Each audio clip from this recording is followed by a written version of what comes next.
The history of Rome is filled with great battles, ruthless emperors, and conquests that shaped the world as we know it today. But among all its victories, there were a few defeats that echoed as a reminder that even the greatest empire of antiquity had its limits.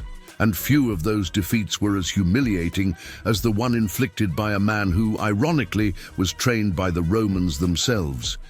His name was Arminius, and his path would be marked by broken loyalties, brilliant strategies, and an act of betrayal that Rome would never forget. Now imagine yourself as part of the army of Rome, the strongest empire of all time. An empire that seemed unbeatable. But then, someone came from within the Roman ranks and began plotting something that would change the fate of all. That man was Arminius. He not only knew the power of Rome, but also its weaknesses. As a veteran who knew exactly where the empire could fail, Arminius did something that no one would have imagined.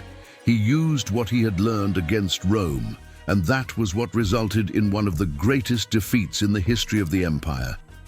In this documentary, we will tell the story of Arminius, a hero to some, a traitor to others. We will understand how he, with a strategic mind and impressive courage, united rival peoples and challenged an empire. And you will see, step by step, how such a great betrayal was able to turn the scales of history, proving that even the strongest have their weaknesses. Stay with us, because you will discover a side of Rome that you never imagined, and understand why Arminius is remembered to this day as the man who defeated the most feared empire of antiquity. If you are not yet subscribed to the channel, take advantage now to be part of our community. Each interaction makes this space more special. But before becoming the nightmare of the Romans, Arminius was, in many ways, the perfect model of what Rome expected of a vassal leader. Raised in imperial culture, he spoke fluent Latin, knew the traditions of the army, and understood the workings of a Roman commander. He grew up hearing about the greatness of Rome, its unquestionable strength, and its ability to subdue any people who dared to resist. After all, since Julius Caesar, the Germans had been in the empire's crosshairs, seen as indomitable barbarians who needed to be controlled. But here, an intriguing question arises. Why did a man who had all the makings of a valuable ally of Rome decide to destroy it instead? To answer this, we need to go back in time and understand the roots of his revolt, a path fraught with tension, injustice, and a growing desire for revenge. Raised to serve Rome, but destined to destroy it, Arminius was born around 17 BC, at a time when the Germanic tribes were facing increasing pressure from Rome. His people, the Cherusci, were divided between those who believed that allying with the empire was the best way to survive, and those who saw the Romans as invaders to be fought at all costs. His father, Segimer, was part of the former group, which meant that Arminius and other young men of the Germanic nobility were sent to be educated by the Romans as a sort of guarantee of their parents' loyalty. This method was a common practice in Rome, taking the sons of the local elite and raising them within the empire, ensuring that when they grew up, they would be more Roman than barbarian. In this way, Rome avoided revolts and created leaders who would, in the future, keep their own tribes under control in the name of imperial order. And so it was that Arminius became not only an expert in Roman culture, but one of its most promising soldiers. His training was rigorous. He learned war tactics, hand-to-hand combat, siege strategy, and above all, how to think like a Roman general. He fought in battles, subjugated peoples in the name of Rome, and proved himself to be an exceptional warrior. For his bravery, he was rewarded with Roman citizenship, a rare privilege for a non-Roman. His status was elevated to that of knight, a respected position within imperial society. But while the Romans saw this as a sign of success, something began to change within Arminius. For many young Germanic nobles raised under Roman rule, citizenship was seen as a dream come true. It offered protection, privileges, and the chance to advance within the empire.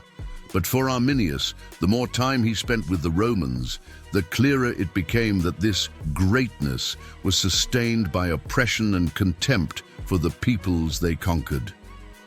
The Germanic tribes were not seen as allies, but as savages who should be tamed and exploited. The Roman governors levied abusive taxes, disrespected local traditions, and treated the Germans as second-class citizens. Publius Quintilius Varus himself, the governor responsible for the region, ruled with brutality, demanding ever higher taxes and treating any sign of dissatisfaction as grounds for severe punishments. And Arminius saw all of this up close. He saw the humiliations, the destruction of villages, the wanton violence against those who could not defend themselves. Rome did not bring civilization as he liked to claim. It brought submission by force. And so a question began to echo in his mind.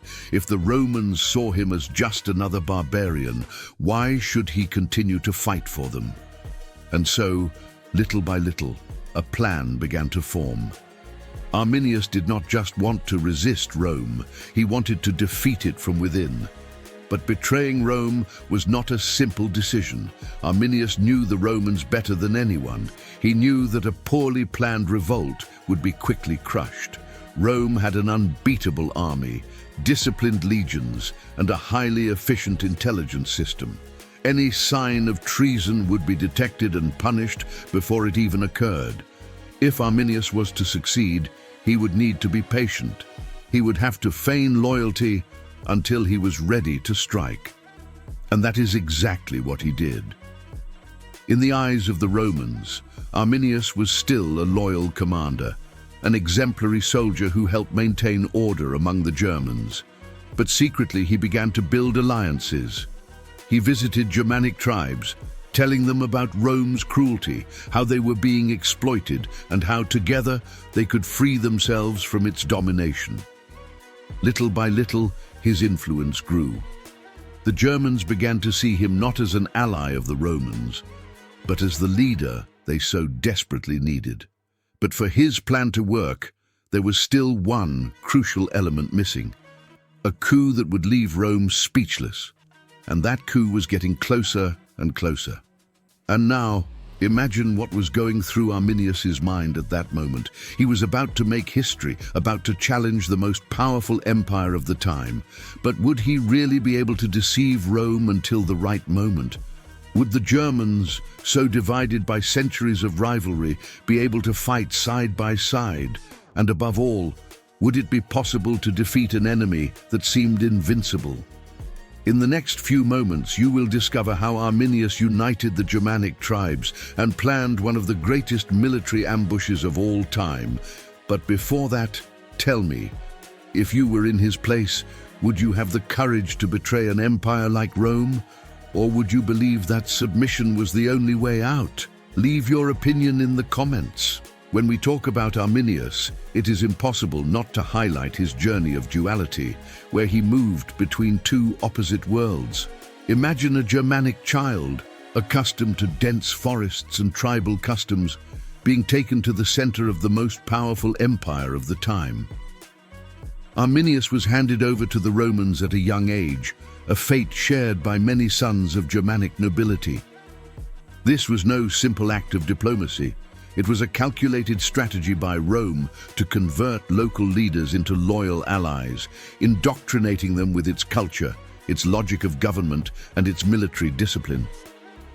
In the imperial capital, he received a sophisticated education, immersed in a culture completely different from his own, mastering Latin, philosophy, and the intricate methods that transformed Rome into an unbeatable power. Under the tutelage of the Romans, he did not simply become a soldier. He molded himself into a commander, trained in the arts of war and military strategy. He became skilled in the combat tactics of the legions, knowing in detail the functioning of the formations and the logistical complexity that sustained the empire. However, as much as Rome had transformed him, Arminius was never completely Roman.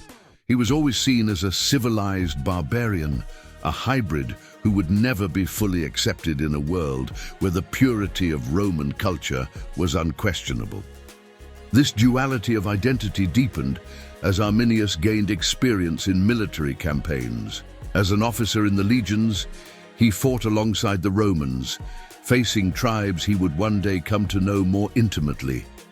He learned the cost of imperial expansion firsthand, observing the ruthless way in which Rome treated conquered peoples.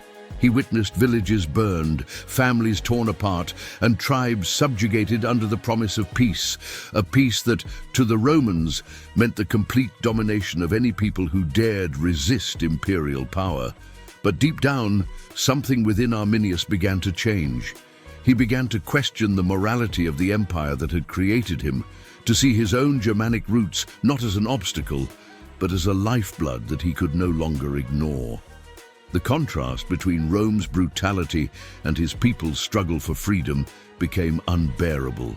In particular, the disdain of the Roman governor Publius Quintilius Varus, who treated the Germans with absolute disrespect, was the final straw. It was clear that the Romans saw the Germans not as equals, but as mere pawns in their great imperial machine. Arminius then made the most difficult decision of his life. He would stop being a Roman soldier and become a Germanic leader, with the mission of freeing his people from the tyranny of the empire. But this would not be an easy task. Germania was not a united territory. It was fragmented into several tribes, often rivals among themselves. How could he convince these peoples to unite against the most powerful empire in the world? How could he forge an alliance that would be capable of challenging the military might of Rome? Arminius knew that the key to victory would not lie in military strength alone, but in intelligence, patience, and inevitably treachery. He would need to infiltrate deep into the heart of the empire, using his knowledge of Roman strategies, the weaknesses of the army, and the trust he had earned over the years.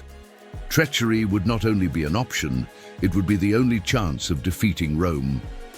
But the big question remains: how did a man so torn between two worlds manage to muster the strength to lead a revolt against Rome? How did he use his position to turn Rome's loyalty to him into a weapon against the empire itself? Every step he took from then on would mark not only his own history, but that of the entire empire, paving the way for one of the greatest military disasters in Roman history. The ensuing battle would change the course of history for Rome and Germany forever, leading Arminius to become a legendary figure who challenged not only the empire, but also his own identity. Arminius's story is not just about one man's struggle against an empire. It is a reflection of the choices we all face when called upon to decide between what is safest and what is truest for us. And so, looking back, Arminius' future is not limited to his victories and defeats, but rather to one crucial question: how far would he go to protect what he believed to be the true legacy of his people? It was 9 AD when Arminius, the Germanic prince who had once worn the Roman uniform, prepared his masterpiece.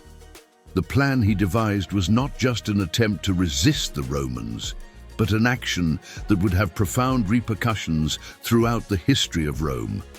The audacity of his strategy would result in one of the most humiliating defeats the Roman Empire had ever experienced. But to achieve this, he would need more than courage. He needed the trust of his enemies, and most importantly, the terrain. Arminius knew that Roman arrogance was his greatest ally. Rome, with its immense army and unshakable reputation, rarely underestimated its enemies, but he believed that a simple foray into the Germanic forest would be an easy victory. It was in this context that he set his trap. Knowing intimately both the weaknesses of Rome and the customs of the Germans, to whom he had promised a new era, for weeks he used his position in the Roman army to ensure that nothing was suspected. He disguised his intentions as he rode alongside his former comrades in arms, all the while secretly coordinating the movement of his forces. He was the link between the Roman and Germanic worlds, and now he was ready to use that bond against his former masters. The Teutoburg Forest, a maze of dense trees and treacherous marshes, was the perfect stage for the clash. Unlike the open, organized terrain of the Roman campaigns, this forest offered an unpredictable battlefield, where Roman logistics, normally a decisive advantage, would become a burden. There was no cohesive formation, no wide field of vision, no possibilities for traditional Roman tactics. Only Arminius and his forces knew the terrain like the back of their hand. Imagine then the scenario: 3 Roman legions, consisting of some 20,000 soldiers, led by Commander Publius Quintilius Varus, marching confidently through the forest, far from the protection of Roman fortresses and with no idea of what awaited them. These troops, who had come from distant Germany, were in the middle of an expedition to consolidate Roman control over the region. But something was about to happen. Something that would reverberate in Rome in a way never before seen. The sight of the mist-shrouded forest, with the sound of trees moving in the cold wind, would soon be replaced by the deafening roar of battle cries and the sound of blades cutting through the air. Arminius, with a keen understanding of the psychology of his enemies, knew that the Roman legion's greatest asset was its unbeatable discipline. But he also knew that this same factor could be its undoing if it were to be broken suddenly and indiscriminately. At the crucial moment, Arminius used his familiarity with the Roman army to his advantage. He positioned his men on the hills and among the trees, camouflaged by the dense vegetation, and waited. When the Roman legions moved into the center of the forest, he gave the signal. Then a hail of arrows, shot from all sides, cut through the air, catching the Romans by surprise. The first line of Roman soldiers, still stunned, was quickly overwhelmed by the fury of the Germanic warriors. But it was not only military strength that ensured Arminius's success. It was the use of the terrain that made this battle a real humiliation for Rome. The narrowness of the battlefield prevented Roman discipline, normally its greatest virtue, from being applied. The legions, in their attempt to form a defensive line, were unable to react effectively, and confusion spread. Arminius's troops did not need to be superior in numbers. Their advantage lay in surprise, terrain, and intensity of attack. The Roman commander, Publius Quintilius Varus, was in despair. He knew that the situation was out of control. His attempts to reorganize his troops and regroup were futile. The marshy terrain and dense trees prevented any strategic movement, and panic spread like wildfire among the legions. Death fell upon the Romans with the precision of a sharp blade. For Rome, the blow was fatal. After hours of fighting, most of the Roman legions were annihilated. The brutality of the defeat was so great that the Romans never fully recovered from the trauma. Emperor Augustus himself, upon hearing the news, is said to have despaired, shouting, "Varus, give me back my legions!" But no matter how much he cried out, nothing could bring his men back. What many do not know is that the defeat was not only military, but also psychological. Rome found itself for the first time unable to subdue a force that should have been easily defeated. This defeat echoed through the halls of Rome, reverberating in its internal politics and changing the way the empire dealt with the Germanic tribes. The confidence that Rome had placed in its military machine was deeply shaken. The legions, which had previously been seen as unbeatable, now became vulnerable. And so, after the battle, what was left? Rome, despite the defeat, tried to recover, sending new armies to the region to seek revenge. But the emotional impact of the Battle of Teutoburg was irreversible. Arminius, the man who had once been a Roman soldier, was now the leader of a movement that openly challenged the power of Rome. For him, victory was sweet, but the road ahead would be anything but easy. Many of his allies had turned against him, and his own survival within the Germanic power was far from assured. At that moment, Arminius was not just a military leader, he was a symbol of resistance, of the fight for freedom, and of the ability of an ordinary man to defy the might of an empire. His actions would reverberate for generations, serving as a reminder that Rome, however immense, was not invincible. The Battle of Teutoburg was not just a defeat for Rome, it was a milestone in history. And while the Roman world was trying to recover, the Germanic tribes began to believe, for the first time, that they could overthrow the greatest power of antiquity. And have you ever imagined yourself in the middle of those dense forests, hearing the battle cries and the sound of metal clashing? How would you have reacted if you were there among the Romans without knowing what was coming?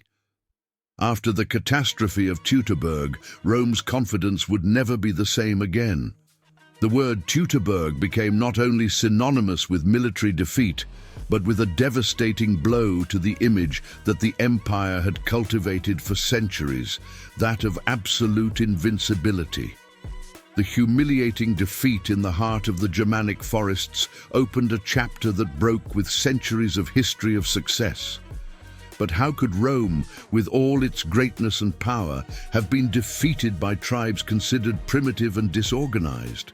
How could the most efficient military machine in the world have fallen to a Germanic army that until then had been seen only as a sporadic resistance force?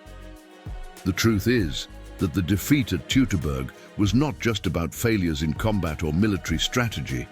It was a profound lesson in underestimating the enemy, in the fragility of alliances, and in the psychological impact of a single setback.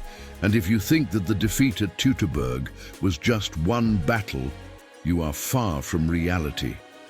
At the top of this tragedy were the Roman generals, whose failures were decisive in the total collapse of the legions.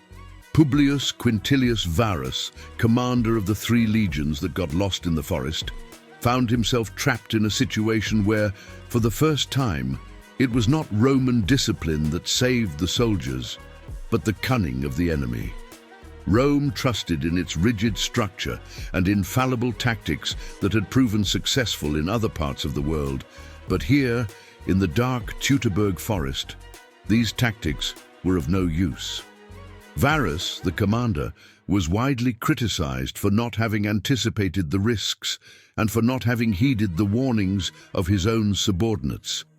He was unwary, believing that his position of strength was enough to guarantee an easy victory. And it was precisely this overconfidence that led to his downfall. The Romans, known for their ability to adapt and learn quickly, took longer than expected to digest the blow. It was a bitter lesson. The empire, which had conquered most of Europe with its impeccable military machinery, suddenly found itself vulnerable, its pride wounded. Rome did not know it yet, but this defeat would only be the beginning of a long period of reflection and adaptation. After the defeat of Teutoburg, Rome's response was immediate. Emperor Augustus, who until then had been fully confident in Roman expansion, was devastated. The legions had been decimated, but more importantly, Roman confidence in conquering new lands had been undermined. For months, Rome lived a nightmare. It was not just the scale of the loss of life, but the symbolism behind it. Rome, which had expanded throughout Europe and even into North Africa, had never faced anything so shocking. But the loss went beyond the numbers. Teutoburg marked the end of an era of uncontrolled expansion. Instead of advancing on the Germanic tribes, the Roman Empire, under the leadership of Augustus, adopted a more defensive posture. The line of the Rhine River, which until then had been a mobile and shifting border, was consolidated as a fixed line of defense. Rome found itself forced to revise its strategies for expansion and security. This change reflects one of the most impressive characteristics of the Roman Empire, its ability to reorganize itself after a catastrophic failure. Even in times of great crisis, Rome did not surrender, but rather adjusted its old tactics and sought new horizons to avoid further humiliation. Interestingly, this was a turning point in Rome's foreign policy. The search for the Pax Romana, a period of relative peace became even more urgent. War, which until then seemed to be a constant, was now something to be avoided at all costs, at least on the German border. It's hard to understate the psychological impact of Teutoburg. Until then, Rome had seen itself as an unbeatable empire, a civilization that, with its mighty legions and well-trained army, knew no fear. But Teutoburg challenged that view. For decades, the Romans had lived with the belief that nothing could stop them. Now, in the face of failure, a sense of uncertainty hung in the air. The once relentless and confident Roman soldiers were now torn between fear and hesitation. And this wasn't just limited to the military. The defeat at Teutoburg shook up the Roman political class, which was faced with the need to respond to a new threat. How to deal with an unstable border, with an enemy seemingly smarter and more cunning than any they had ever faced. Varus's mistake resonated like a lesson that couldn't be ignored, forcing Rome to reflect on its own failures. Furthermore, the loss of Teutoburg also had an impact on the perception of the Roman Empire among neighboring peoples. Fear of Roman power was replaced by a new awareness. Rome was not invincible. This, in turn, encouraged other tribes and kingdoms to rebel against the empire, spreading the sense that Rome's strength was not invincible. It was a paradigm shift. As Rome reorganized, the Germanic tribes realized that despite their victory, Teutoburg would not guarantee their long-term security. Arminius, the leader who had masterminded the ambush, quickly realized that victory, however glorious, did not guarantee lasting freedom. Arminius, the hero of his homeland, began to be viewed with suspicion even by his own allies. The Germanic tribes, who had united under his leadership, began to fragment. The victory over Rome did not unify the tribes, as Arminius had hoped, but it did only expose the internal fractures that had always been present. The Roman Empire, though humiliated, was far from being definitively defeated. The Germanic tribes, now aware of Rome's vulnerability, felt the need to act cautiously, avoiding direct confrontation, but also aware that Rome could react at any moment. In Augustan Rome, the future seemed bleak, but also full of possibilities. Rome, the empire forged in the fires of war, now had to learn to fight with the mind, and not just with the muscles. The balance between power and wisdom, between military strength and diplomacy, would become the great challenge for the Romans in the years to come. The story of Teutoburg continues to resonate in the corridors of Roman history, a story of audacity, of a struggle that transcends the confines of the battlefield and is rooted in the deep political and psychological problems that characterized ancient Rome. And you, what do you think the future of Rome would have been if the defeat of Teutoburg had never happened? Would the empire have been able to expand further, or would its fall have been accelerated? How do you see the consequences of this battle for the history of humanity? Now that you know the details of how the Battle of Teutoburg shook Rome, it is important to pay attention, because the story of Arminius, the man who became a hero to some and a traitor to others, is anything but simple. He, who caused one of the greatest defeats in the history of Rome, still has many secrets to reveal. Imagine a man who, for a moment, was seen as the savior of the Germanic tribes, but who soon after found himself entangled in plots and decisions that would change the fate of the entire empire. Arminius was not only a hero, but also someone who had to deal with his own internal conflict and the consequences of his choices. And what happened to him after this victory, only time will tell. Stay tuned. What happens next may change the way you see history. Stay tuned, because there is still much to discover about this hero-traitor and all he meant for Rome and the world.